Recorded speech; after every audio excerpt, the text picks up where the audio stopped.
এই সংগঠনকে অনতিবিলম্বে নিষিদ্ধ ঘোষণা করতে হবে। কথা বলেন ঠিক কিনা? এবং আমার এই শহীদ ভাই অ্যাডভোকেট সাইফুল ইসলাম আলিফকে যারা হত্যা করেছে, সঠিক তদন্তের মাধ্যমে ওই সমস্ত হত্যাকারীকে ফাঁসির কাস্টে ঝুলাতে হবে। কথা বলেন ঠিক কিনা? প্রিয় মুসলমান ভাইয়েরা আমার, আমাদের কথা স্পষ্ট, আমরা স্পষ্ট ভাষায় জানিয়ে দিতে চাই, তারা যদি হিন্দুত্ববাদী ইসকনের সদস্যরা গৌর গোবিন্দর ভূমিকায় অবতীর্ণ হতে চায়, আমরা শাহজালালের ভূমিকায় অবতীর্ণ হবে। কথা বলেন ঠিক কিনা? আমরা অনেক সহ্য করেছি, আমাদের প্রতিবেশী হিন্দুদের সাথে আমরা ভালো আচরণ করি, আমার মুসলমান সন্তানেরা পূজার সময় তাদের মন্দির পাহারা দেয়, আর তারা আমাদের মসজিদ ভাঙে, আমার মুসলমান সন্তানের গায়ে হাত তোলে। 90% মুসলমানের দেশে এইগুলো সহ্য করা হবে না। কথা বলেন ঠিক কিনা?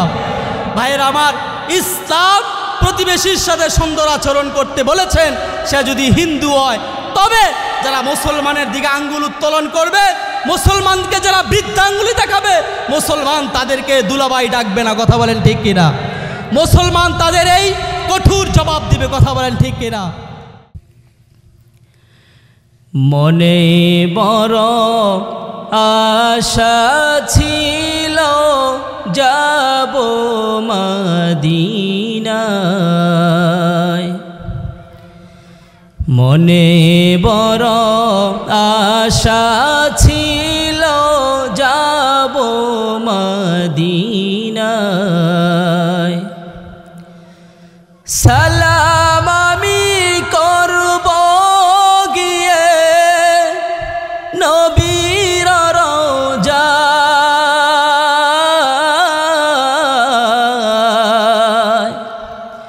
মনে বড় আশা ছিল যাব মদিনায়।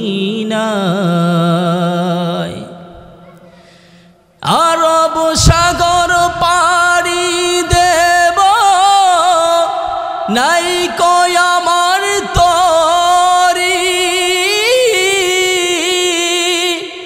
পাখি নই যে উড়ে যাব ডানাতে বর করি।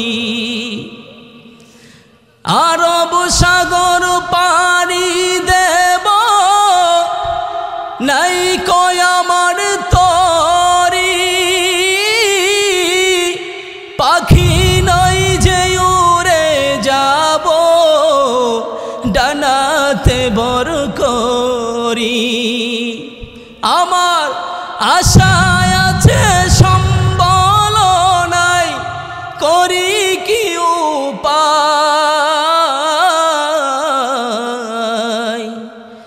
মনে বড় আশা ছিল যাব মদিনায়,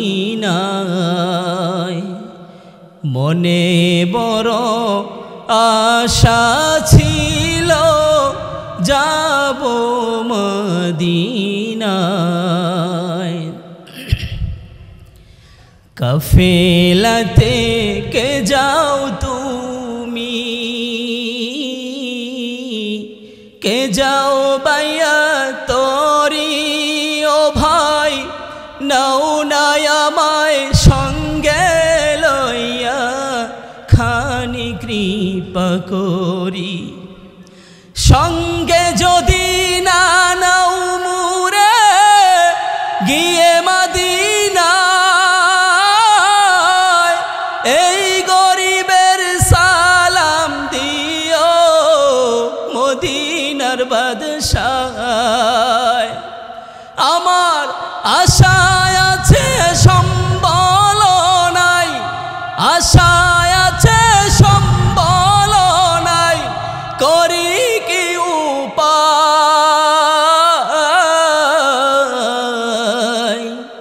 মনে বড় আশা ছিল যাব মদিনায়, মনে বড় আশা ছিল যাব মদিনায়। পড়েন আল্লাহুম্মা আমিন। আমরা সবাই মদিনায় যেতে চাই, ঠিক কিনা বলেন? জীবনে একবার হলেও নবীজির রওজা জিয়ারত করতে রাজি আছি তো মুসলমান? আল্লাহ কবুল করেন, পড়েন আমিন।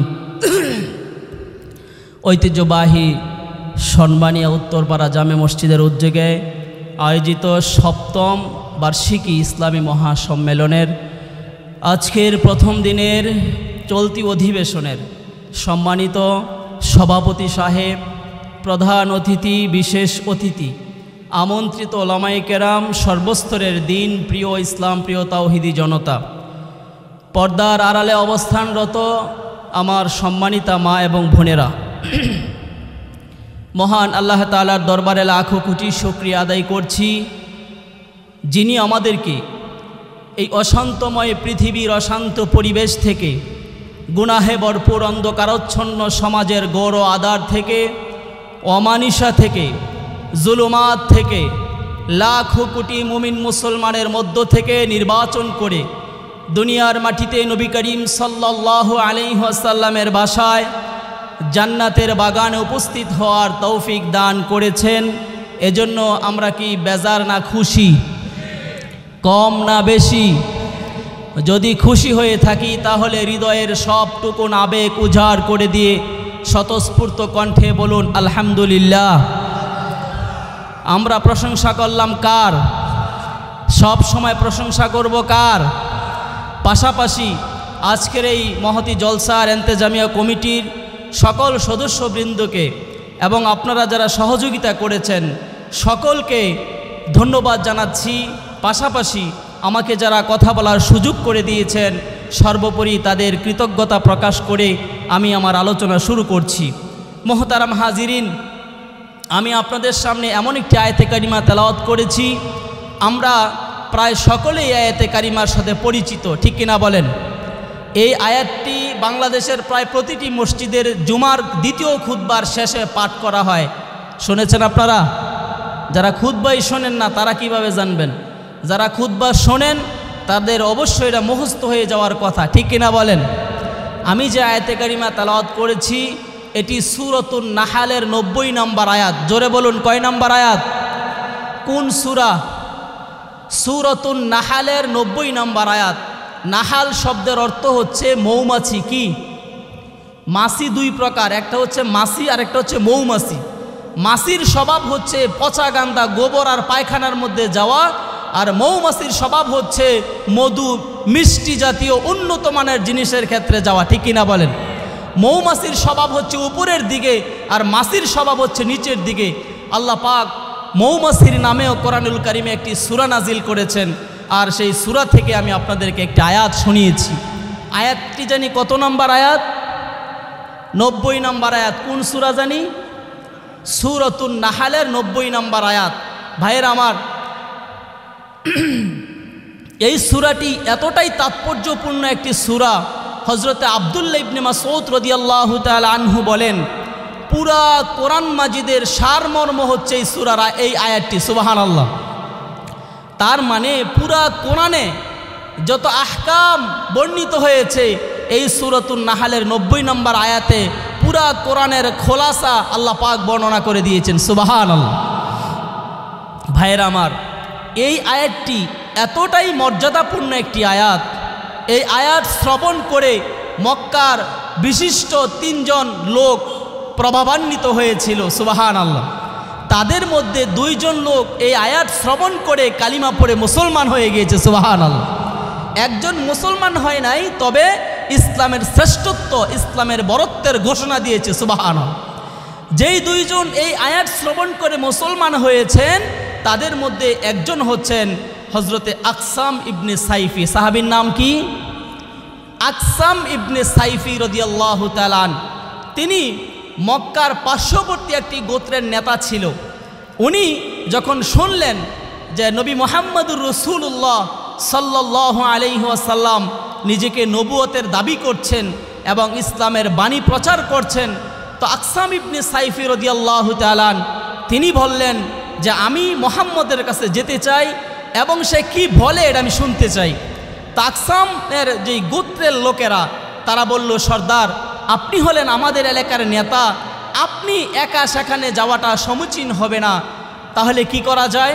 আকসাম বললেন, আমার গোত্র থেকে 2 জন প্রতিনিধি নিয়োগ করো, তারা মোহাম্মদের কাছে যাবে, সেখানে গিয়ে অবস্থা পর্যবেক্ষণ করে আমাকে তথ্য জানাবে, তারপর আমি সিদ্ধান্ত নিব।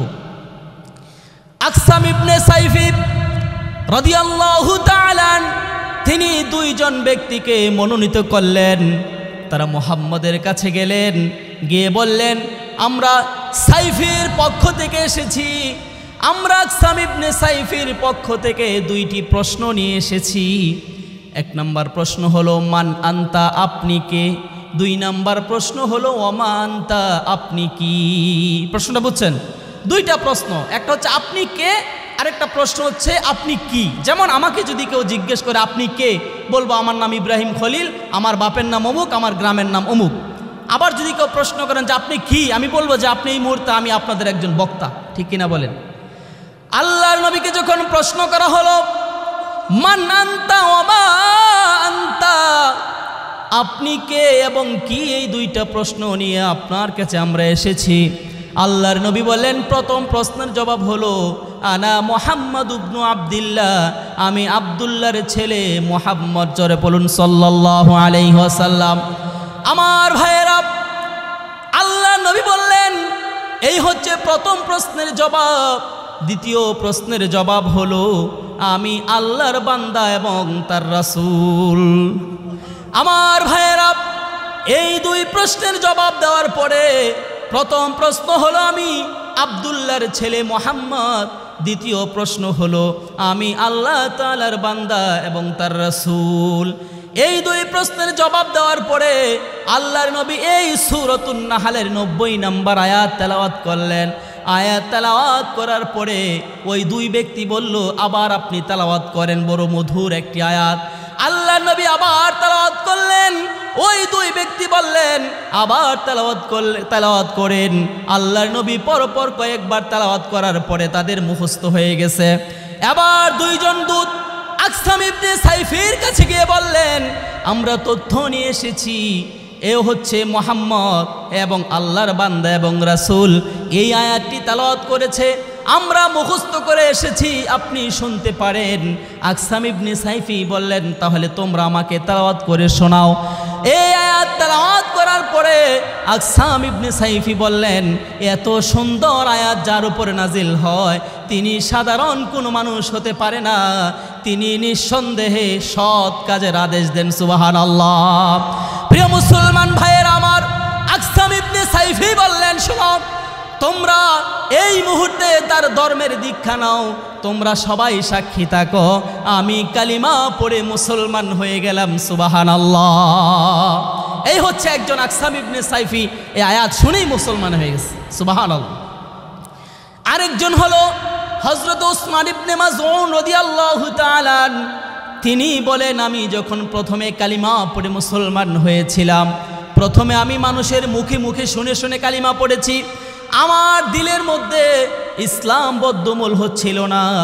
আমার কাছে মনে হচ্ছিল যেই নতুন ধর্ম গ্রহণ করেছি এটাই উত্তম নাকি আগেরটাই উত্তম, বুঝতে পারতাছিলাম না। আকসাম হযরত উসমান ইবনে মাযউন বলেন, একবার আমি বিশ্ব নবীর দরবারে গেলাম, এই মুহূর্তে ওহী নাজিল হলো। ওহী নাজিল হওয়ার পরে বিশ্ব নবী আমাকে আয়াত তেলাওয়াত করে শোনানোর পরে আমার দিলের মধ্যে কিন হয়ে গেছে, নিঃসন্দেহে ইসলাম ধর্ম একটি সত্য ধর্ম, এই ধর্ম মানুষকে সত্যের কথা বলে, নিঃসন্দেহে এই ধর্ম সত্য ধর্ম। আমার দিলের মধ্যে কিন হয়ে গেছে, আমি কালিমা পড়ে নতুনভাবে মুসলমান হয়ে গেলাম। সুবহানাল্লাহ। এই হচ্ছে দ্বিতীয় জন। আরেকজন হচ্ছে মক্কার বড় একজন নেতা ওয়ালিদ বিন মুগীরা। সে এসে নবী মুহাম্মদুর রাসূলুল্লাহ সাল্লাল্লাহু আলাইহি ওয়াসাল্লামের সামনে এসে বলছেন, ভাতিজা, তুমি যে আমাদের মূর্তির বিরোধিতা করো, আসলে তোমার উদ্দেশ্যটা কি? তুমি যদি মক্কার সবচাইতে সুন্দরী নারীকে বিবাহ করতে চাও বলো, আমরা তোমাকে মক্কার সবচাইতে সুন্দরী নারীকে বিবাহ করিয়ে দিব। তুমি যদি অর্থ সম্পদ টাকা পয়সা চাও বলো, আমরা তোমাকে টাকা পয়সা দিব।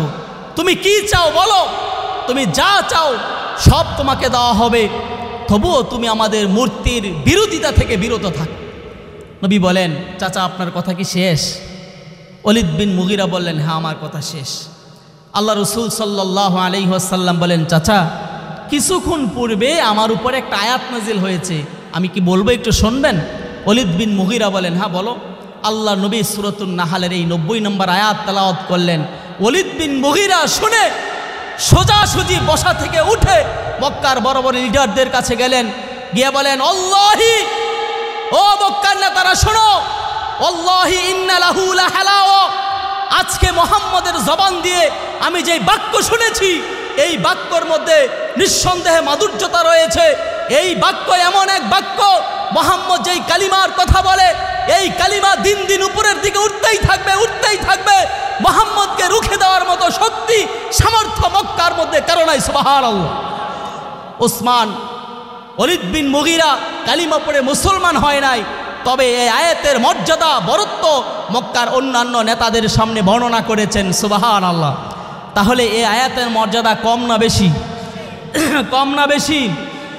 আয়াতের মর্যাদা কম না বেশি? আয়াতটা জানি কয় নাম্বার আয়াত?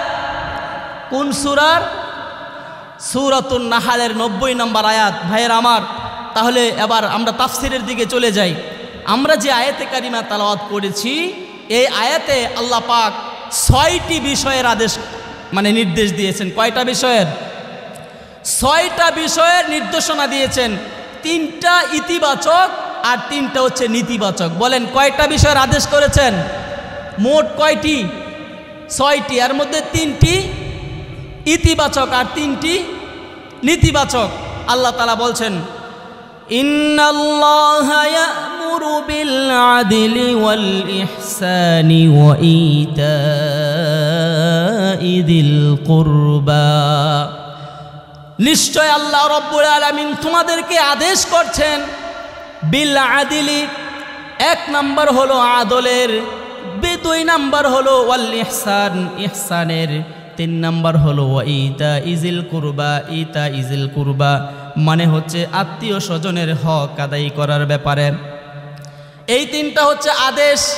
1 নাম্বার আদল, 2 নাম্বার ইহসান, 3 নাম্বার হলো আত্মীয়তার হক আদায় করার ব্যাপারে। এই 3টা আদেশ করেছেন। এবার 3টা নীতিবাচক বিষয়ের কথা আল্লাহ বলেছেন, ওয়ায়ানহা আনিল ফাহশাই, 1 নাম্বার হলো অশ্লীলতা, 2 নাম্বার হলো ওয়াল মুনকার নিষিদ্ধ বস্তু, 3 নাম্বার হলো বাগিয়ুন তথা সীমালঙ্ঘন জুলুম থেকে নিষেধ করেছেন। নিষিদ্ধ 3টা বিষয়, 1 নাম্বার হলো অশ্লীলতা, 2 নাম্বার হলো নিষিদ্ধ বিষয়, 3 নাম্বার হলো সীমালঙ্ঘন তথা জুলুম। এই 3টা বিষয় থেকে আল্লাহ পাক নিষেধ করেছেন। এই 6টা কথা বলার পর আল্লাহ পাক বলছেন, ইয়াইযুকুম লাআল্লাকুম তাযাক্কারুন।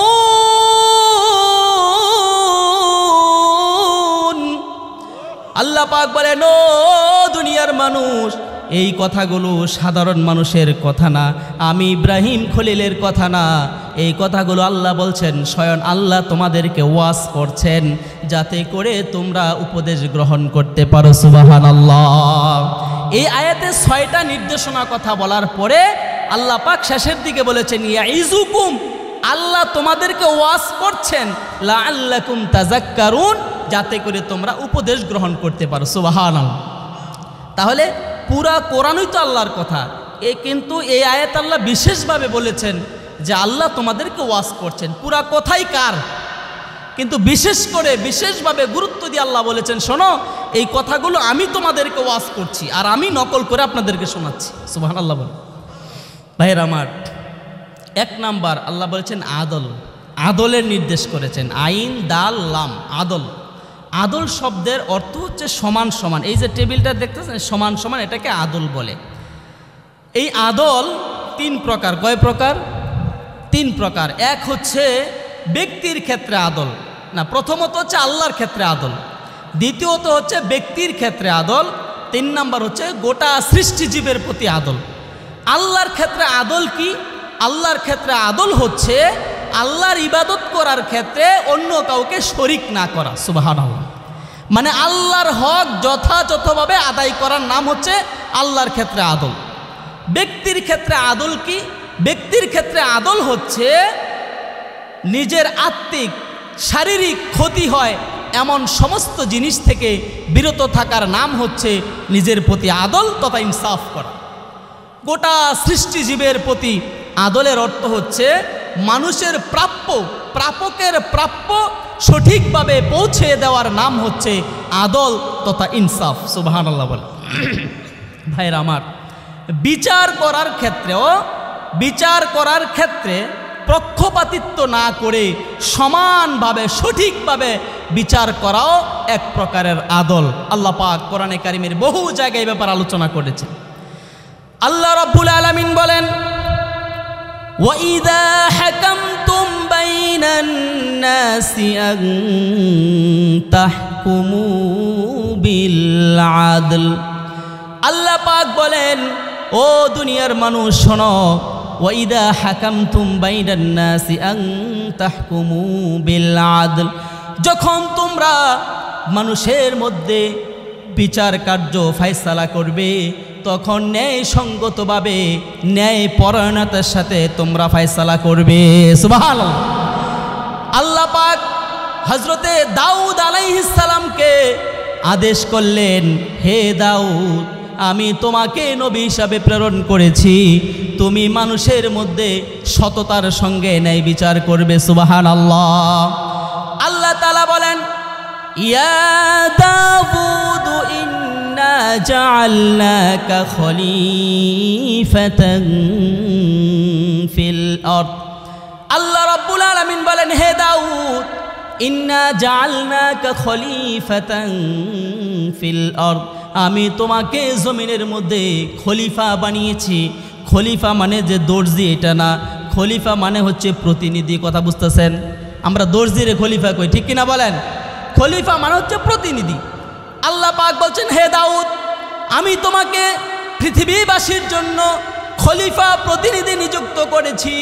ফাহকুম বাইনান নাসি বিল হাক্কি, তুমি সততার সঙ্গে মানুষের মধ্যে ন্যায় বিচার করবে। ওয়ালা তাত্তাবিল হাওয়া, খবরদার কুপ্রবৃত্তির অনুসরণ করবে না। ফায়ুদিল্লাকা আন সাবিলিল্লাহ, যদি তুমি প্রবৃত্তির অনুসরণ করো তাহলে সেটা তোমাকে আল্লাহর পথ থেকে সরিয়ে দিবে। আল্লাহ পাক বলেন, ইন্নাল্লাযীনা ইয়াদিল্লুনা আন সাবিলিল্লাহ, যারা আল্লাহর পথ থেকে সরে যায়, লাহুম আযাবুন শাদীদ, তাদের জন্য রয়েছে কঠিন শাস্তি। পড়েন নাউজুবিল্লাহ। আল্লাহ পাক দাউদ নবীকে বলছেন, হে দাউদ, আমি তোমাকে পৃথিবীবাসীর জন্য খলিফা প্রতিনিধি নিযুক্ত করেছি। তুমি যখন মানুষের মধ্যে বিচার কার্য ফয়সালা করবে, খবরদার প্রবৃত্তির অনুসরণ করবে না। তুমি তোমার প্রবৃত্তির অনুসরণ করবে না, সততার সঙ্গে ন্যায়সঙ্গতভাবে মানুষের মধ্যে ফয়সালা করবে। খবরদার শোনো, যারা প্রবৃত্তির অনুসরণ করে তারা আল্লাহর পথ থেকে সরে যায়, আর যারা আল্লাহর পথ থেকে সরে যায় তাদের জন্য রয়েছে কঠিন শাস্তি। পড়েন নাউজুবিল্লাহ। ভাইরা আমার, আল্লাহ পাক সূরাতুল মাইদার 8 নম্বর আয়াতে বলছেন যে সাম্প্রদায়িক শত্রুতার কারণে তোমরা ন্যায় বিচার থেকে সরে যাবে না। আল্লাহ তাআলা বলেন, ওয়ালা ইয়াজরিমান্নাকুম শানাআনু কওমিন আলা আল্লা তা'দিলু, সাম্প্রদায়িক শত্রুতা যেন তোমাদেরকে ন্যায় বিচার থেকে সরিয়ে না দেয়। ইয়াদিলু, তোমরা ন্যায় বিচার করবে। হুয়া আকরাবু লিত্তাকওয়া, এটা হচ্ছে তাকওয়ার অধিক নিকটবর্তী। সুবহানাল্লাহ। আল্লাহ তাআলা বলেন, ওয়াত্তাকুল্লাহ ইন্নাল্লাহা খবীরুম বিমা তা'মালুন, তোমরা বিচার যখন করবে তখন আল্লাহ তাআলাকে ভয় করবে, কারণ তোমরা যা করো পৃথিবীর কেউ না দেখলেও দেখেন একজন, তিনি কে? আমার ভাইয়েরা, আল্লাহ পাক রব্বুল আলামিন সূরাতুল মাইদার সূরাতুল আনআমের 68 নম্বর আয়াতে বলেন, তোমরা যখন বিচার কার্যে দরবারে যাবে সত্য কথা বলবে, যদিও আত্মীয় স্বজনের বিরুদ্ধে যায়। আল্লাহ রব্বুল আলামিন বলেন, ওয়াইযা কুলতুম ফা'দিলু ওয়ালাউ কানা যা কুরবা, আল্লাহ বলেন তোমরা যখন কথা বলবে ন্যায়সঙ্গতভাবে কথা বলবে, যদিও তা আত্মীয় স্বজনের বিরুদ্ধে যায়। সুবহানাল্লাহ। আল্লাহ বলছেন যখন দরবারে কথা বলবে তখন ন্যায়সঙ্গত কথা বলবে, উল্টাপাল্টা কথা বলবে না। অনেকে আছে সত্য কথা থেকে এড়িয়ে যায়, ঘুরিয়ে পেঁচিয়ে কথা বলে, সত্য কথা মুখ দিয়ে বের করতে চায় না। আল্লাহ পাক কোরআনে কারিমে ইরশাদ করেছেন, ওয়ালা তাত্তাবিউল হাওয়া ফায়ুদিল্লাকা আন সাবিলিল্লাহ। আল্লাহ বলেন ওয়ালা তাত্তাবিউল হাওয়া, তোমরা প্রবৃত্তির অনুসরণ করবে না। ওয়া ইউতালবু আও তুরিদু, তোমরা ঘুরিয়ে পেঁচিয়ে অথবা পাশ কেটে যাবে না, সত্য কথা বলবে। কথাটা কার? আল্লাহ বলেছেন শোনো, তোমরা যখন বিচার কার্যে যাবে, যখন দরবারে বসবে, সঠিক কথা বলবে এবং ঘুরিয়ে পেঁচিয়ে কথা বলবে না। যেটা সঠিক সেটাই বলবে। কথাটা কি আমার না আল্লাহ? আল্লাহ। ভাইয়ের আমার, নবী করিম সাল্লাল্লাহু আলাইহি ওয়াসাল্লাম, নবী করিম সাল্লাল্লাহু আলাইহি ওয়াসাল্লাম দুনিয়ায় এসেছেন মানুষকে ইনসাফ শিখাতে। নবী করিম সাল্লাল্লাহু আলাইহি ওয়াসাল্লাম দুনিয়ায় এসেছেন ইনসাফ প্রতিষ্ঠা করতে। ঠিক কিনা বলেন? নবী করিম সাল্লাল্লাহু আলাইহি ওয়াসাল্লামের জামানায় ওনার বংশের একটা মেয়ে হচ্ছে ফাতেমা, মখজুমি গোত্রের এক মহিলা। সে চুরি করেছে, চুরি করার পরে ধরা খেয়েছে। এবার আল্লাহর নবী তার হাত কেটে দেওয়ার জন্য সিদ্ধান্ত নিয়েছে। আপনারা জানেন কোরআনের নির্দেশনা হচ্ছে চুরি করলে তার হাত কেটে দেওয়া হয় ইসলামী রাষ্ট্র থাকলে। ঠিক কিনা বলেন? আল্লাহর নবী সাল্লাল্লাহু আলাইহি ওয়াসাল্লাম তার হাত কেটে দেওয়ার জন্য সিদ্ধান্ত নিয়েছে। সাহাবীরা বললেন আল্লাহর নবী যদি ওই মহিলার হাত কেটে দেয় তাহলে তো আল্লাহর নবীর গোত্রের বংশের বদনাম হয়ে যাবে। সাহাবীরা আবার চিন্তা করলেন আল্লাহর নবীকে কিভাবে থামানো যায়। আল্লাহর নবীর একজন নাতি ছিল হজরতে ওসামা ইবনে যায়েদ রাদিয়াল্লাহু তাআলা আন, নবী বড় ভালোবাসতেন। তো আল্লাহর নবীকে ওসামা ইবনে যায়েদ দিয়ে বললেন, ইয়া রাসূলুল্লাহ, এই মহিলার শাস্তি না দিয়ে অন্য কিছু করা যায় কিনা, অর্থাৎ এই শাস্তি থেকে তাকে মাফ করে দেওয়া যায় কিনা। আল্লাহর নবীর চেহারা লাল হয়ে গেছে, রাগান্বিত হয়ে তিনি বললেন, আতাশফাউ ফি হাদ্দিম মিন হুদুদিল্লাহ, তোমরা কি আমাকে আল্লাহর হদ কায়েম করার ক্ষেত্রে আমাকে তোমরা বারণ করছো, তোমরা আমাকে সুপারিশ করছো?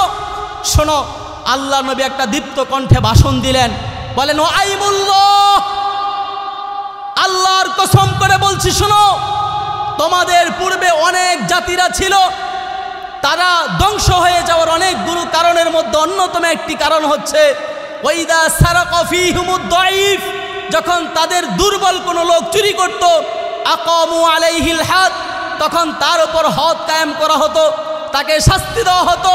ওয়াইদা সারাকা ফীহিমুশ শরীফ, আর তাদের মধ্যে যখন উঁচু বংশের কোনো চোর চুরি করত, তারা কুহু, তখন তাদেরকে ছেড়ে দেওয়া হতো। আল্লাহ রাসূল বলেন, শোনো, ওয়া আইমুল্লাহ, আল্লাহর কসম করে বলছি, আজকের এই দিনে লাউ আন্না বিনতে ফাতেমাতে মুহাম্মদ, যদি ফাতেমার মেয়ে, যদি মুহাম্মদের মেয়ে ফাতেমাও চুরি করত, তাহলে আমি মুহাম্মদ তাকে তার হাতটা লাকাতাতু ইয়াদাহা, তার হাতটা আমি কেটে দিতাম, কর্ণপাত করতাম না। সুবহানাল্লাহ। আল্লাহর নবী যখন বিচার করতেন, কে বংশের লোক, কে গোত্রের লোক, কে দলের লোক, সেদিকে আল্লাহ নবী তাকাতেন না। ঠিক কিনা বলেন? আমার ভাইয়েরা, হযরতে আবু বকর সিদ্দিক রাদিয়াল্লাহু তাআলা তিনি আল্লাহর নবীর ছোটকালের বন্ধু, আল্লাহর নবীর সাথে একদম ছোটকাল থেকে বড় হয়েছে। আবু বকর রাদিয়াল্লাহু তাআলা একবার এক খ্রিস্টান পাদ্রীকে বললেন, ও ফানহাস, তুমি আল্লাহর উপর ঈমান আনো, বিশ্ব নবীকে নবী হিসাবে মেনে নাও। ফানহাস বলল, আমি তোমাদের রবকে কিভাবে বিশ্বাস করব? তোমাদের রব তো হলো ফকির আর আমরা হলাম ধনী। পড়েন নাউজুবিল্লাহ। আবু বকর রাদিয়াল্লাহু তাআলা এই কথা শোনার পরে নিজেকে আর ধৈর্য ধারণ করতে পারলেন না, ওই ফানহাসকে জোরে করে একটা থাপ্পড় মেরে দিলেন। ফানহাস এবার বিশ্ব নবীর দরবারে গিয়ে বললেন, ইয়া রাসূলুল্লাহি, ইয়া হাবিবাল্লাহ, আপনার সাহাবী আবু বকর আমাকে থাপ্পড় মেরেছে, আল্লাহ নবীর কথাটা বিশ্বাস হয় না। আল্লাহ নবী বললেন, আবু বকর তোমাকে মেরেছে নাকি? এত নরম দিলের মানুষ। আবু বকরকে ডাকা হলো।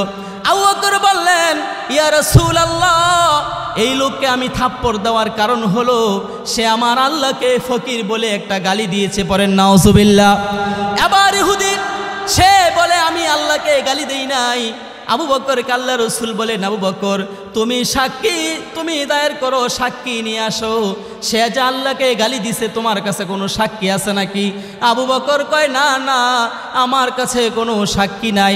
আল্লাহ নবী যখন আবু বকর থেকে প্রতিশোধ নেবেন, বিচার করবেন, এবার আল্লাহ রাব্বুল আলামিন সূরাতুল আল ইমরানের আয়াত নাজিল করে দিলেন। আল্লাহ পাক বললেন, লাকাদ সামিআল্লাহু কাওলাল্লাযীনা ক্বালু ইন্নাল্লাহা ফাকীরু ওয়া নাহনু আগনিয়া।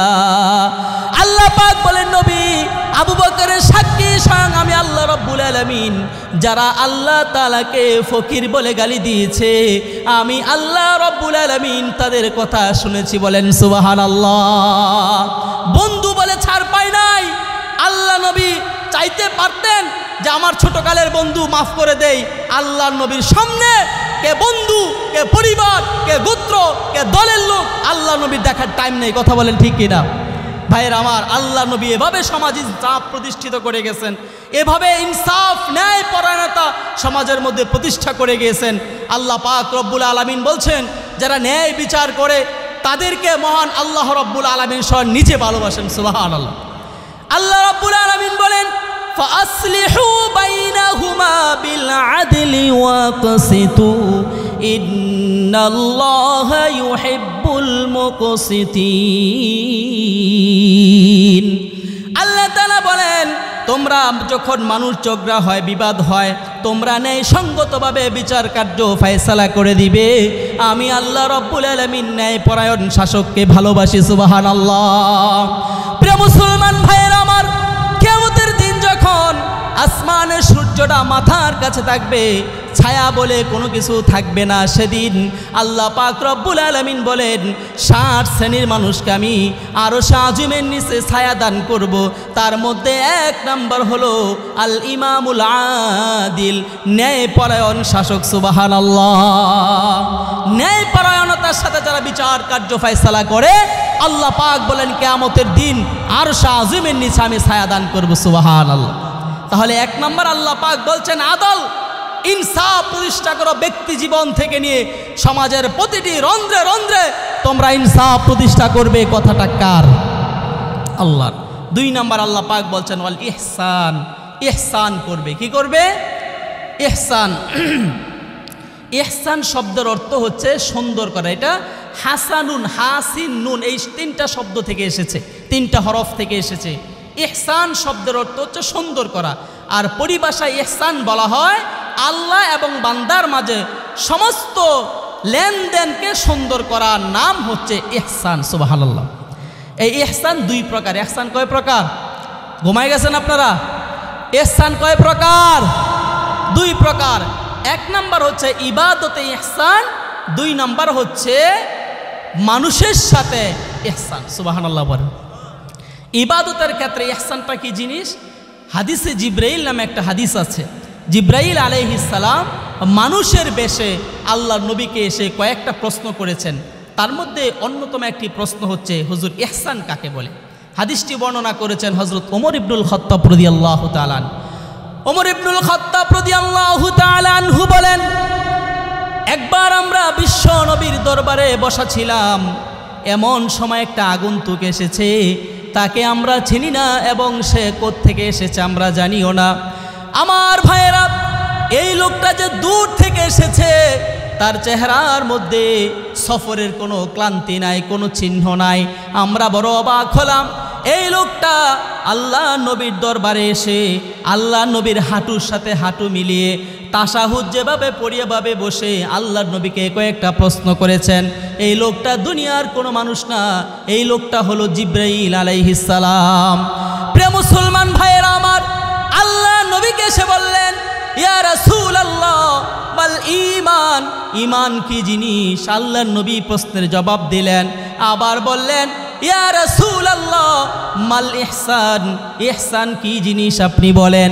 এবার বিশ্বনবী বলেন আন তা'বুদাল্লাহা কান্নাকা তারা। আল্লাহ নবী বলেন এমন ভাবে ইবাদত করবে যেন আল্লাহ রব্বুল আলামিনকে তুমি দেখতে পাচ্ছ।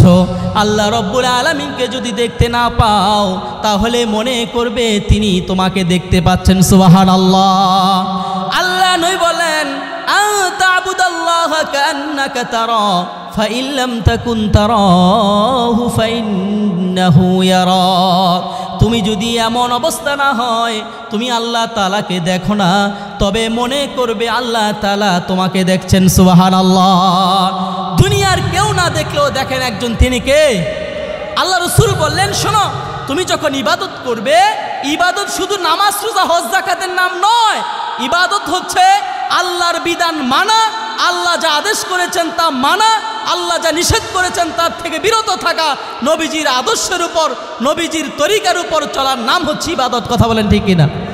আল্লাহর হাবিব বলছেন তুমি যখন ইবাদত করবে তখন তুমি এই কথা মনে করবে যে আমি আল্লাহ তাআলাকে দেখছি। তোমার যদি এটা ধারণা না হয় তাহলে মনে করবে যে আল্লাহ তোমাকে দেখছে। আর একটা বান্দা যখন ইবাদত করে আর এই কথা মনে করে যে আমার আল্লাহ আমাকে দেখছে, তাহলে নিঃসন্দেহে তার এই ইবাদতটা অধিক অধিক সুন্দর হবে। কথা বলেন ঠিক কিনা? ভাইয়ের আমার, কোরআনে কারিমের সূরত আলিফ লাম মিম সেজদা 21 নম্বর পারা 14 নম্বর পৃষ্ঠার 10 নম্বর লাইনে আল্লাহ তাআলা 8 নম্বর আয়াতে বলছেন যে আল্লাযী আহসানা কুল্লা শাইইন খালকাহু। আল্লাহ পাক তার সৃষ্টির ক্ষেত্রে অধিক সুন্দর। এই কথার অর্থটা কি? আল্লাহ পাক তার সৃষ্টির ক্ষেত্রে অধিক সুন্দর, এই কথার অর্থ হচ্ছে আপনি আপনার নিজের দিকে তাকান তো। আল্লাহ যদি নাকটা সামনে না দিয়া পিছনের দিকে দিত তাহলে আমাদেরকে সুন্দর দেখা যেত নাকি অসুন্দর দেখা যেত? এমনিভাবে তাহলে কি হতো, খাবার খাওয়ার সময় পিছনের দিকে নেওয়া লাগতো, তারপর আবার সামনে আনা লাগতো, খাবারটা নষ্ট নাকি ভালো আছে, ঠিক কিনা বলেন? এমন এক জায়গায় আল্লাহ পাক নাকটা সেট করে দিয়েছেন, খাবারটা যখন মুখের কাছে নেয় নাক আপনাকে বলে দেয় এটা মন্দ না ভালো, এটা কি এখনো খাবারের উপযুক্ত আছে কিনা, ঠিক কিনা বলেন? ভাইয়ের আমার, এমনিভাবে আল্লাহর প্রতিটা সৃষ্টির ক্ষেত্রে আপনি তাকান, আল্লাহ অনেক সুন্দর করে নিপুণতার সাথে আল্লাহ তার সৃষ্টিকে সৃষ্টি করেছেন, ঠিক কিনা বলেন? আল্লাহ পাক এই আয়াত এই হাদিস সামঞ্জস্য করলে বোঝা যায় আপনি যখন ইবাদত করবেন তো অবশ্যই ইবাদত করার সময় আল্লাহর কথা চিন্তা করে ইবাদত করবেন, তো আপনার ইবাদত সুন্দর হয়ে যাবে। সুবহানাল্লাহ। এই হচ্ছে ইবাদতের ক্ষেত্রে ইহসান। মানুষের ক্ষেত্রে ইহসান কি জিনিস আল্লাহ পাক বলছেন, মানুষের ক্ষেত্রে সৃষ্টিজীবের প্রতি ইহসানের অর্থ হচ্ছে সবার সাথে সৎ ব্যবহার করা, সুন্দর আচরণ করা। সূরাতুন নিসার 36 নম্বর আয়াত আল্লাহ পাক বলছেন ওয়া'বুদুল্লাহা ওয়া লা তুশরিকু বিহি শাইআন ওয়া বিল ওয়ালিদাইনি ইহসানা। আল্লাহ রাব্বুল আলামিন বলেন তোমরা আল্লাহর ইবাদত করবে, আল্লাহর সাথে কাউকে শরীক করবে না। ওয়া বিল ওয়ালিদাইনি ইহসানা, পিতা মাতার সাথে ইহসান করবে। ওয়া বিল ওয়ালিদাইনি ইহসানা ওয়া বিজিল কুরবা ওয়াল ইয়াতামা ওয়াল মাসাকিনি ওয়াল জারি জিল কুরবা ওয়াল জারিল জুনুবি ওয়াস সাহিবি বিল জামবি ওয়া ইবনিস সাবিল। আল্লাহ পাক বলেন পিতা মাতার সাথে ইহসান করবে। ওয়া বিল ওয়ালিদাইনি ইহসানা ওয়া বিজিল কুরবা, আত্মীয় স্বজনের সাথে ইহসান করবে। ওয়াল ইয়াতামা ওয়াল মাসাকিন, ইয়েতিম মিসকিনের সাথে সদ আচরণ করবে, ইহসান করবে। ওয়া বিজিল কুরবা ওয়াল ইয়াতামা ওয়াল মাসাকিনি ওয়াল জারিজিল কুরবা ওয়াল জারিল জুনুবি। আল্লাহ পাক বলেন নিকট প্রতিবেশী এবং দূরবর্তী প্রতিবেশী সবার সাথে উত্তম আচরণ করবে, সুন্দর আচরণ করবে। আমার ভাইয়েরা, তারপর আল্লাহ পাক বলেন ওয়াবনিস সাবিল, মুসাফিরের সাথে তোমরা সুন্দর আচরণ করবে। ওয়ামা মালাকাত আইমানুকুম, আল্লাহ পাক বলেন তোমার অধীনস্থ কর্মকর্তা কর্মচারীদের সাথে সুন্দর আচরণ করবে। ইন্নাল্লাহা লা ইউহিব্বু মান কানা মুখতালান ফাখুরা, আল্লাহ বলেন অহংকারীকে আল্লাহ রাব্বুল আলামিন কখনোই ভালোবাসেন না। কথা বলেন ঠিক কিনা? এই আয়াত আল্লাহ পাক প্রথমে বলছেন শোনো তোমরা আল্লাহর ইবাদত করবে, আল্লাহর ইবাদতের সাথে অন্য কাউকে শরিক করবে না, এবং পিতামাতার সাথে ইহসান করবে, এবং পিতামাতার সাথে ইহসান করবে। ইহসানের অর্থ হচ্ছে সদ্ব্যবহার করবে। কি করবে বলেন? সদ্ব্যবহার করবে। তারপরে অবিজিল কুরবা, আত্মীয় স্বজনের সাথে সদ্ব্যবহার করবে। ওয়াল জার ওয়াল ইয়াতামা ওয়াল মাসাকিন, এতিম মিসকিনের সাথে সদ্ব্যবহার করবে। ওয়াল জারিজিল কুরবা ওয়াল জারিল জুনুবি, নিকট প্রতিবেশী দূরবর্তী প্রতিবেশী উভয়ের সাথে তোমরা সদ্ব্যবহার করবে। আপনার ঘরের সাথে যার ঘর সে হচ্ছে আপনার নিকট প্রতিবেশী, আরেকটু দূরে যে সে হচ্ছে দূরবর্তী প্রতিবেশী। উভয় শ্রেণীর সাথে আল্লাহ পাক বলছেন তোমরা উত্তম আচরণ করবে। কথাটা কার? নাকি আমার? কার কথা? কয় নাম্বার আয়াত? সূরাতুন নিসার 36 নম্বর আয়াত। কয় নাম্বার আয়াত? বাসায় গিয়ে কোরআন খুলে দেখবেন। আল্লাহ পাক বলছেন অবিজিল কুরবা ওয়াল জারিজিল কুরবা ওয়াল জারিল জুনুবি, নিকট প্রতিবেশী দূরবর্তী প্রতিবেশী সবার সাথে তোমরা উত্তম আচরণ করবে। নবী করিম সাল্লাল্লাহু আলাইহি ওয়াসাল্লাম বলেছেন ফাহসিন ইলা জারিকা তাকুম মুমিনা, তুমি তোমার প্রতিবেশীর সাথে সুন্দর আচরণ করবে, তাকুম মুমিনা, তাহলেই তুমি প্রকৃত মুমিন হতে পারবে। কথাটা কার? বিশ্ব নবীর কথা। নবীজি বলেছেন ফাহসিন ইলা জারিকা তাকুম মুমিনা, তুমি যদি প্রতিবেশীর সাথে সুন্দর আচরণ করো তাহলে হবে তুমি প্রকৃত মুমিন। সুবহানাল্লাহ। প্রিয় মুসলমান ভাইয়ের আমার, আল্লাহর হাবিব সাল্লাল্লাহু আলাইহি ওয়াসাল্লাম বলেন, সুনান ইবনে মাজাহ 3004 নম্বর হাদিস, আল্লাহর নবী বলেন, খেয়াল করে হাদিসটি শুনুন, মান কানা ইউমিনু বিল্লাহি ওয়াল ইয়াউমিল আখির, আল্লাহ নবী বলেন যে ব্যক্তি আল্লাহকে ভালোবাসে, যে ব্যক্তি আল্লাহর প্রতি ঈমান এনেছে, যে ব্যক্তি আল্লাহকে বিশ্বাস করে, পরকালকে বিশ্বাস করে, আল্লাহর হাবিব বলেন ফালিয়ুহসিন ইলা জারিহি, সেই লোক যেন তার প্রতিবেশীর সাথে সুন্দর আচরণ করে। সুবহানাল্লাহ। নবীজি বলেছেন মান কানা ইউমিনু বিল্লাহি ওয়াল ইয়াউমিল আখির, যেই লোক আল্লাহকে বিশ্বাস করে, যেই লোক পরকালকে বিশ্বাস করে, ফালিয়ুহসিন ইলা জারিহি, সে যেন তার প্রতিবেশীর সাথে সুন্দর আচরণ করে। সুবহানাল্লাহ বলতে ইচ্ছা করলো না? আমার ভাইয়ের আল্লাহর হাবিব বলেন ওয়ামান কানা ইউমিনু বিল্লাহি ওয়াল ইয়াউমিল আখির ফালিয়ুকরিম দাইফাহু, যেই লোক আল্লাহকে বিশ্বাস করে, পরকালকে বিশ্বাস করে, এই লোক যেন তার মেহমানকে সম্মান করে। সুবহানাল্লাহ। নবীজি বলেন মান কানা ইউমিনু বিল্লাহি ওয়াল ইয়াউমিল আখির, যে আল্লাহকে বিশ্বাস করে, পরকালকে বিশ্বাস করে, ফালিয়ুকরিম যাইফাহু, সে যেন তার মেহমানকে সম্মান করে। মেহমান বাড়িতে আসলে অনেকের চেহারা কালো হয়ে যায়, কথা বলেন ঠিক কিনা? তো আসার আর সময় পেলি না, কয় কি কয় না? ভাইয়ের আমার, আল্লাহ নবী বলেছেন মেহমানকে সম্মান করো, মেহমানকে মেহমানদারি করাও।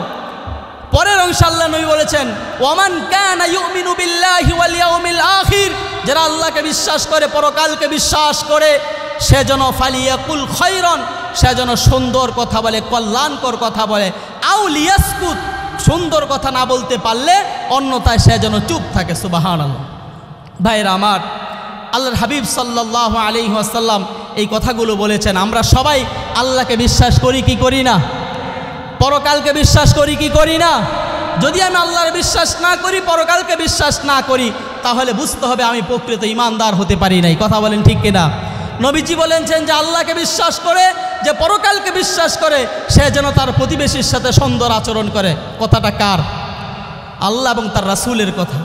ভাইয়ের আমার, নবীজি করিম সাল্লাল্লাহু আলাইহি ওয়াসাল্লাম বলেছেন, সুনানে তিরমিজির 1942 নম্বর হাদিস, রসুল বলেন মা জালা জিবরিলু ইউসিনি, জিব্রাইল আলাইহিস সালাম আমাকে এতবার এই বিষয়ে ওসিয়ত করেছেন, প্রতিবেশীর সাথে সুন্দর আচরণ করার কথা এতবার বলেছেন, এতবার বলেছেন, হাত্তা জনান্তু আন্নাহু সাইওয়ারিসাহু, আমার তো মনে হচ্ছিল না জানি প্রতিবেশীকে আমার উত্তরাধিকারী বানায় দেয়। সুবহানাল্লাহ। নবীজি বলছেন এতবার জিব্রাইল আমাকে উপদেশ দিয়েছেন প্রতিবেশীর সাথে সুন্দর আচরণ করতে, হাত্তা জনান্তু আন্নাহু সাইওয়ারিসাহু, আমার মনে হচ্ছে, আমার ধারণা হচ্ছে না জানি আমার প্রতিবেশীকে আমার সন্তানদের মতো উত্তরাধিকার বানিয়ে দেয়। সুবহানাল্লাহ। প্রতিবেশীর সাথে সুন্দর আচরণ করবেন তো ইনশাআল্লাহ? যদি আমরা ইমানদার বলে নিজেকে দাবি করি, তাহলে অবশ্যই প্রতিবেশীর সাথে সুন্দর আচরণ করতে হবে। কথাটা কার? আল্লাহ পাক বলেছেন ওয়াল ইহসান, মানুষের প্রতি সদাচরণ করো। ভাইয়ের আমার, শুধু মুসলমানদের প্রতি সদাচরণ কথা ইসলাম বলে নাই। ইসলাম বলেছে তোমার প্রতিবেশী যদি হিন্দু থাকে, তোমার প্রতিবেশী যদি বৌদ্ধ থাকে, তাহলেও তাদের সাথে সুন্দর আচরণ করবে। সূরাতুল মুমতাহিনার আয়াত নাম্বার 7 এবং 8 আল্লাহ পাক বলছেন, লা ইয়ানহাকুমুল্লাহু আনিল্লাযীনা লাম ইউকাতিলুকুম ফিদ-দীন ওয়া লাম ইউখরিজুকুম মিন দিয়ারিকুম আন তাবাররুহুম ওয়া তুকসিতু ইলাইহিম ইন্নাল্লাহা ইউহিব্বুল মুকসিতিন।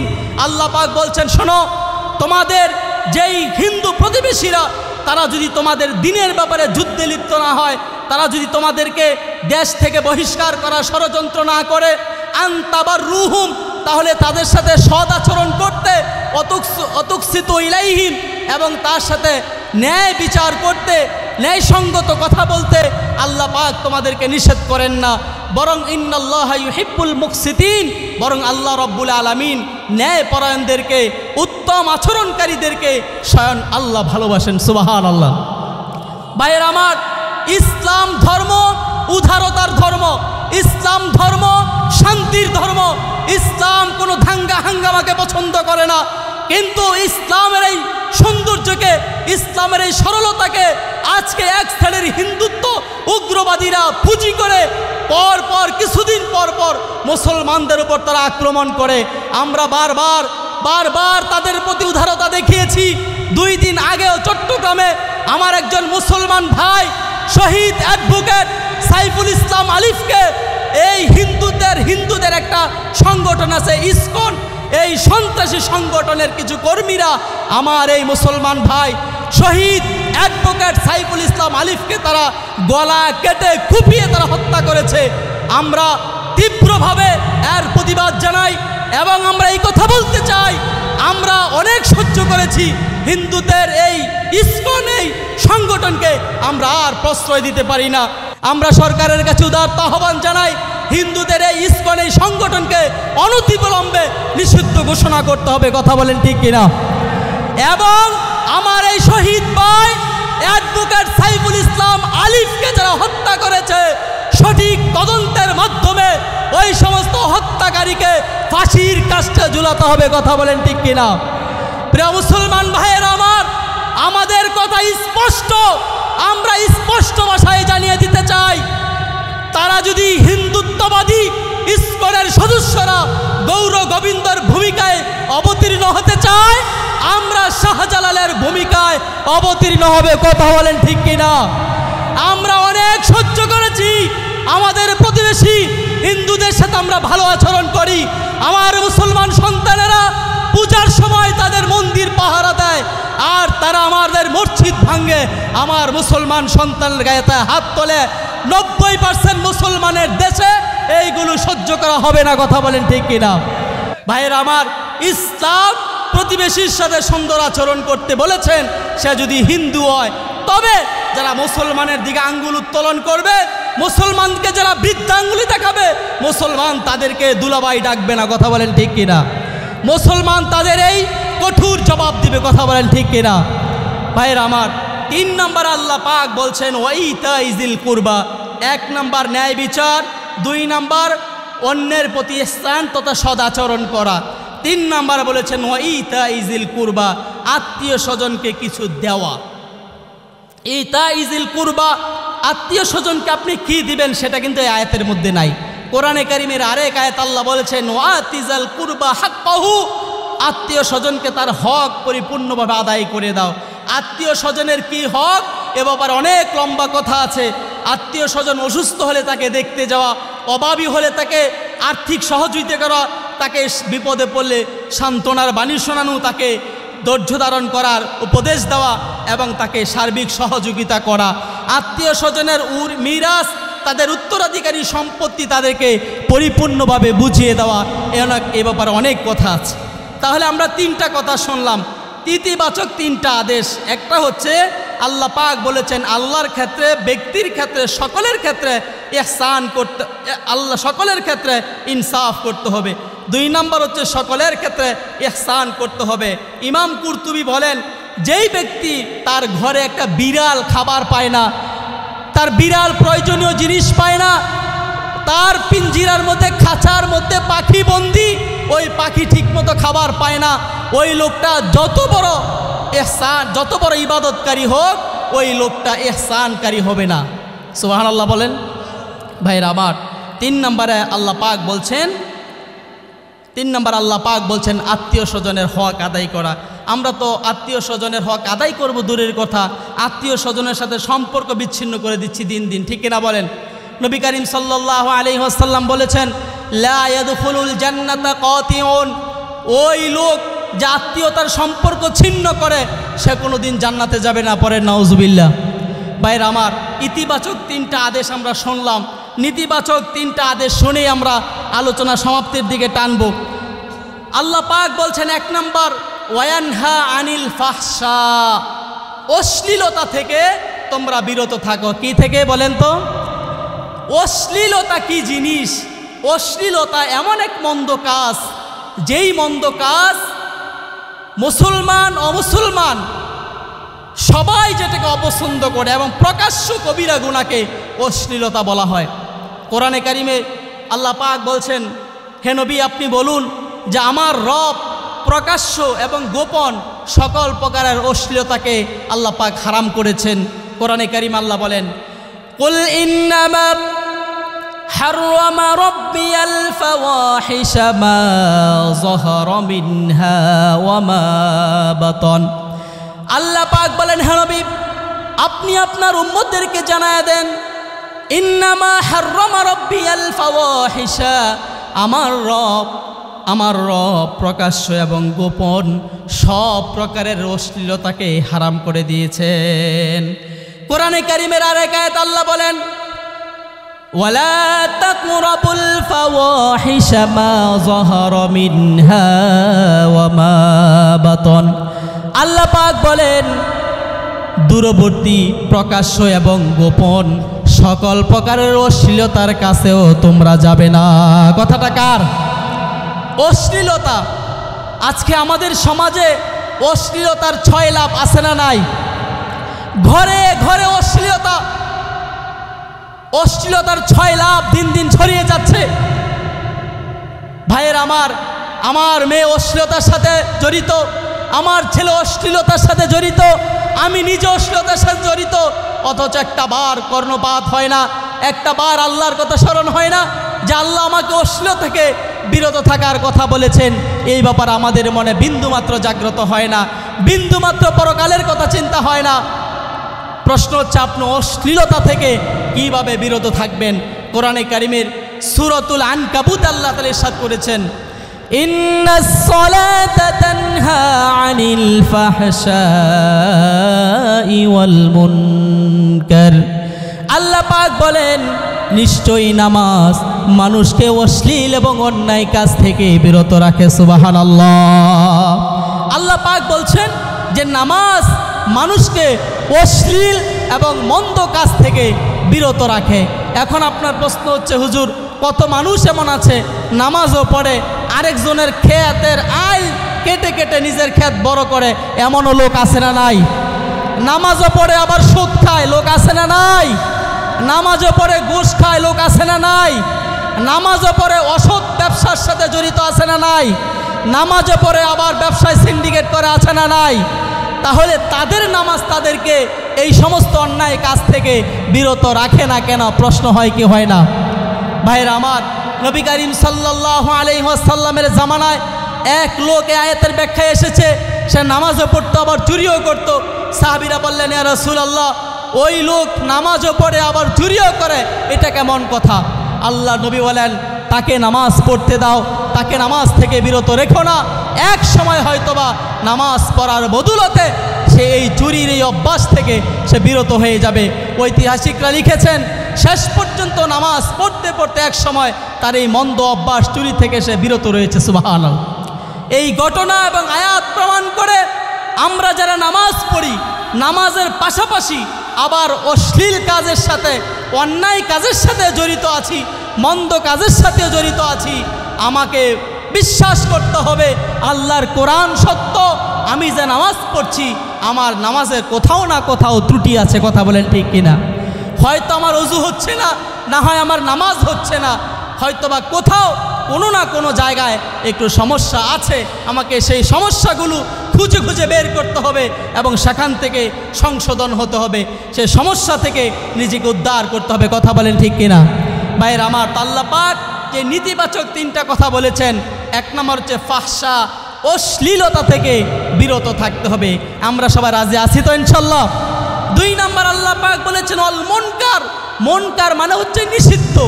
দেখুন, মুনকার সমস্ত নিষিদ্ধ কাজকে আল্লাহ পাক হারাম করেছেন। আমরা যারা জানি যে কোনটা নিষিদ্ধ, সেখান থেকে অবশ্যই বিরত থাকব। আল হালালু বাইয়িনুন ওয়াল হারামু বাইয়িনুন ওয়া বাইনাহুমা মুশতাবিহাত। আল্লাহ রসুল বলেছেন ইসলামের মধ্যে কোনটা হালাল সেটাও স্পষ্টভাবে বর্ণনা করা আছে, কোনটা হারাম সেটাও স্পষ্টভাবে বর্ণনা করা আছে। ওয়া বাইনাহুমা মুশতাবিহাত, এই দুইটার মাঝামাঝি কিছু জিনিস আছে যেগুলো সন্দেহজনক। অতএব তোমরা কি করবে? সন্দেহজনক বিষয় থেকে বিরত থাকবে। এটাই হচ্ছে মুত্তাকির পরিচয়। সুবহানাল্লাহ। তাহলে আমরা যেটা জানি এটা নিষিদ্ধ, এখান থেকে বিরত থাকব। আর যেটা আমার কাছে মনে হয় যে নিষিদ্ধ কি না সন্দেহজনক, আলেম ওলামাদের কাছে জিজ্ঞেস করবো, পারবো তো ইনশাল্লাহ। 3 নম্বর আল্লাহ পাক যেটা নিষেধ করেছেন সেটা হচ্ছে ওয়াল বাগ, অর্থাৎ সীমালঙ্ঘন। বাগিউন শব্দের অর্থ হচ্ছে সীমালঙ্ঘন করা। এখানে মুফাসসিররা বলেছেন এর অর্থ হচ্ছে জুলুম করা। আল্লাহ পাক বলছেন জুলুম থেকে তোমরা বিরত থাকো। ভাইরা আমার, যারা জুলুম করে তারা হচ্ছে জালেম। যারা জুলুম করে তারা কি? জালেম। আল্লাহ পাক বলছেন জালেমদেরকে আল্লাহ ভালোবাসেন না, জুলুম করাকে আল্লাহ পাক হারাম করেছেন। যারা জালেম আল্লাহ পাক বলছেন তাদেরকে। আর আমাদের করণীয় হচ্ছে 1 নাম্বার, জালেমদেরকে কখনোই সমর্থন করা যাবে না। কথা বলেন ঠিক কিনা? সূরাত হুদের 113 নম্বর আয়াত আল্লাহ রাব্বুল আলামিন বলেন ওয়ালা তারকানু ইলাল্লাযীনা যালামু ফাতামাসসাকুমুন নার ওয়া মা লাকুম মিন দুনিল্লাহি মিন আউলিয়া। আল্লাহ তাআলা বলেন খবরদার কখনো জালেমদের প্রতি ঝুঁকে যাবে না, জালেমদের প্রতি আসক্ত হবে না, জালেমদেরকে কখনো সাপোর্ট করবে না। যদি তোমরা জালেমদেরকে সাপোর্ট করো, জালেমদেরকে সমর্থন করো, ফাতামাসসাকুমুন নার, জাহান্নামের আগুন তোমাকে স্পর্শ করবে। ওয়া মা লাকুম মিন দুনিল্লাহি মিন আউলিয়া। আল্লাহ বলেন আল্লাহ ছাড়া কাউকে তোমরা অভিভাবক হিসাবে পাবে না। ওয়া মা লাকুম মিন দুনিল্লাহি মিন আউলিয়া ওয়া মা লাকুম লা তুনসারুন, কোনো সাহায্যকারীও তোমরা পাবে না। পড়েন নাউজুবিল্লাহ। 1 নাম্বার করণীয় হলো জালেমদের ব্যাপারে তাদেরকে সমর্থন করা যাবে না। 2 নাম্বার হলো জালেমদের সমাবেশ, মিটিং, মিছিলে যাওয়া যাবে না, তাদের বৈঠকে কখনো বসা যাবে না। আল্লাহ পাক রব্বুল আলামিন সূরাতুল আনআম ইরশাদ করেন, আল্লাহ পাক বলেন ওয়া ইম্মা নুরিয়ান্নাকা ওয়া ইম্মা ইউনসিয়ান্নাকা আশ-শাইতানু ফালা তাকউদ বা'দাল কওমিজ যালিমিন। আল্লাহ পাক বলেন ও আমার বান্দারা শোনো, তোমরা খবরদার, শয়তান যদি তোমাকে স্পর্শ করে, শয়তানের দোকায় পড়ে যদি তুমি কখনো জালেমদের সাথে বসে যাও, ফালা তাকুদ বা'দাজ যিকরা মা'আল কওমিজ যালিমিন, স্মরণ হওয়ার পরে তুমি আর জালেমদের সাথে বসবে না। কথাটা কার? আল্লাহ পাক বলছেন জালেমদের সাথে কখনোই বসবে না। আল্লাহ পাক রব্বুল আলামিন বলেন জালেমদের ব্যাপারে 3 নাম্বার করণীয় হলো সব সময় জালেমদের জুলুম থেকে আল্লাহর কাছে পানা চাইবে। হযরত আসিয়া ফেরাউনের নির্যাতন থেকে বাঁচার জন্য আল্লাহ তাআলার কাছে সব সময় দোয়া করেছেন। সূরাতুত তাহরিমের 11 নম্বর আয়াত আল্লাহ বলেন আসিয়া আল্লাহর কাছে দোয়া করেছেন, রব্বি বিনিলি ইনদাকা বাইতান ফিল জান্নাতি ওয়া নাজ্জিনি মিন ফিরআউনা ওয়া আমালিহি ওয়া নাজ্জিনি মিনাল কওমিজ যালিমিন। আসিয়া বলছেন আল্লাহ তাআলা আপনার কাছে আমাকে জান্নাতে একটা ঘর বানায় দিন। আল্লাহ তাআলা আমি আপনার কাছে দোয়া চাই, রব্বি নাজ্জিনি মিনাল কওমিজ জালিমিন। রব্বুল আলামিন, আপনি ফেরাউনের জুলুম থেকে আমাকে বাঁচান, আপনি জালেম সম্প্রদায়ের জুলুম থেকে আমাকে বাঁচান। তাহলে আমাদের 3 নাম্বার করণীয় হচ্ছে সব সময় আল্লাহর কাছে দোয়া করব, আল্লাহ আপনি জালেমের জুলুম থেকে আমাকে বাঁচান। পারবো তো ইনশাআল্লাহ? ভাইরা আমার, আল্লাহ পাক 3টা নিষেধ করেছেন, 3টা নেতিবাচক কথা বলেছেন। 1 নাম্বার হচ্ছে তোমরা অশ্লীলতাকে বিরত থাকবে, 2 নাম্বার হচ্ছে সমস্ত নিষিদ্ধ কাজ থেকে বিরত থাকবে, 3 নাম্বার হচ্ছে জুলুম করা থেকে বিরত থাকবে। মনে আছে তো ইনশাআল্লাহ? ভাইরা আমার, সর্বশেষ আল্লাহ পাক বলছেন ইয়াইজুকুম লাআল্লাকুম তাযাক্কারুন। আল্লাহ পাক তোমাদেরকে উপদেশ দিচ্ছেন, তোমরা উপদেশ গ্রহণ করো। আল্লাহ পাক উপদেশ দিচ্ছেন, বলছেন যাতে করে তোমরা নিজেরা উপদেশ গ্রহণ করতে পারো। আবারও বলছি, আমি যে আয়াত তেলাওয়াত করেছি এই আয়াতের আলোচনার সারমর্ম হচ্ছে আল্লাহ পাক সূরাতুন নাহালের 90 নম্বর আয়াতে 6টা বিষয়ের আলোচনা করেছেন। 3টা ইতিবাচক, 3টা নেতিবাচক। 3টা ইতিবাচক, 1 নাম্বার কি মনে নেই? 1 নাম্বার কি? ন্যায় বিচার করতে হবে। 2 নাম্বার মানুষের প্রতি ইহসান করতে হবে। 3 নাম্বার হচ্ছে আত্মীয় স্বজনের হক আদায় করতে হবে। 3টা নেতিবাচক।